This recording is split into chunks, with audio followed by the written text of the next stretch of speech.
അങ്ങനെ എൻ്റെ പുതിയ കോളേജിലെ ഓണ സെലിബ്രേഷനാണ് ഗൈസ്. അപ്പോൾ രാത്രി ആയപ്പോൾ തന്നെ നമ്മൾ പ്ലേറ്റ് എടുത്തുകൊണ്ടിരിക്കുകയാണ്. അൻസിന് എനിക്ക് അടിപൊളിയായിട്ട് എടുത്ത് വന്നുകൊണ്ടിരിക്കുകയാണ്. പിന്നെ രാത്രി ആയപ്പോൾ തന്നെ നമ്മൾ മൈലാഞ്ചിയൊക്കെ ഇട്ടു.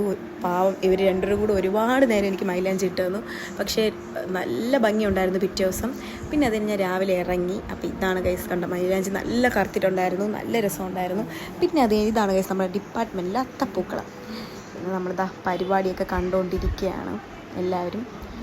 അങ്ങനെതാ പിന്നെ മാവേലിയുടെ ഒരു ബോഡി ഷോ ഉണ്ടായിരുന്നു ഗൈസ്. ഇപ്പോഴത്തെ മാവേലിയൊക്കെ പഴയ പോലെയൊന്നുമല്ല, എല്ലാവരും ജിമ്മിലൊക്കെ പോയി ഫിറ്റാണ്. പിന്നെ അത് നമ്മുടെ ഡാൻസൊക്കെ ഉണ്ടായിരുന്നു ഗൈസ്. അതൊക്കെ കളിച്ച് ക്ഷീണിച്ച് നമ്മളിതാ ഒരു ക്യാൻറ്റീനിലോട്ട് നടക്കുകയാണ്, ഒരു ലൈം സർബത്ത് കുടിക്കാൻ വേണ്ടി.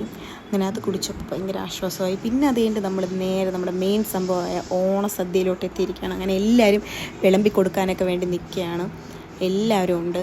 അപ്പോൾ എല്ലാവരും കൂടെ സദ്യയൊക്കെ കഴിക്കാൻ വേണ്ടി ഇരിക്കുകയാണ്.